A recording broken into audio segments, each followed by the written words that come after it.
ఆవులకు కానీ, ఎద్దులకు కానీ, కుక్కలకు కానీ, కోతులకు కానీ, ఏవైనా మూగజీవాలకు బెల్లంతో తయారు చేయబడినటువంటి పదార్థాలు శనివారం ఆహారంగా తినిపిస్తే అపజయాలు తగ్గిపోతాయి, విజయాలు అనేటటువంటివి పెరుగుతాయి, జీవితంలో మంచి పురోభివృద్ధిని సాధించవచ్చు.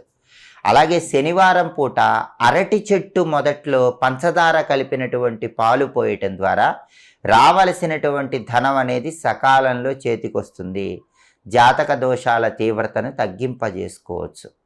అలాగే శనివారం రోజు కాళికా అమ్మవారి ఆలయానికి వెళ్ళి నిమ్మకాయల దండ సమర్పించడం ద్వారా నరపీడ, దృష్టి దోషము, శత్రుబాధలు వీటన్నిటి నుంచి సులభంగా బయటపడవచ్చు. కాబట్టి శనివారం ఈ ప్రత్యేకమైన విధి విధానాలు పాటించడం ద్వారా ధనపరంగా మంచి సత్ఫలితాలను సిద్ధింపజేసుకోవచ్చు. అలాగే సూర్యోదయానికి పూర్వమే శనివారం పూట రావి చెట్టు దగ్గరకు వెళ్ళి రావి